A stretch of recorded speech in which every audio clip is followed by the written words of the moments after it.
Замрзнувањето на цените на основните прехранбени продукти на подол крок може да донесе недостиг на производи на пазарот, предупредуваат трговците. Голем дел од производите чии цени се замрзнати или суровините за нивно производство се увезуваат. Поради тоа, на трговците не им се исплаќа да купуваат поскапо, а да продаваат поевтино, па затоа се одлучуваат да не увезуваат. Тие и предлагаат на владата да ја промени мерката и наместо цените да се замрзнат маржите. Или да се ограничат, или да се вратат пред 1 децембар кои биле маржи, може би тоа била подобра одлука.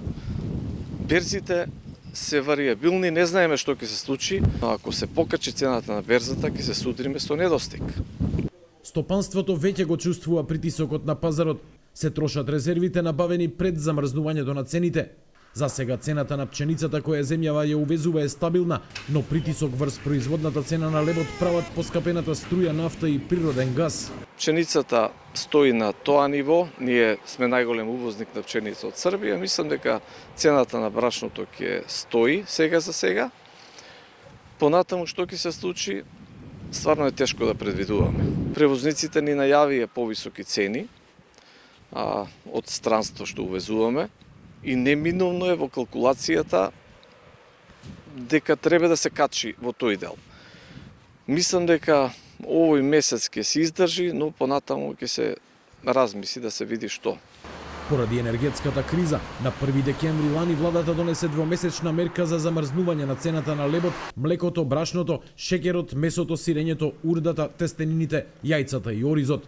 На 2 дена пред истекот на оваа мерка, Министерството за економија и предложи на владата продолжување за уште еден месец. Од друга страна, граѓаните се жалат дека и покрај замрзнувањето на цените, животот од ден на ден е се поскап. Колку беше лани зејтинот? Сега е дупло. Се, изменете се. Изменете се за кого како.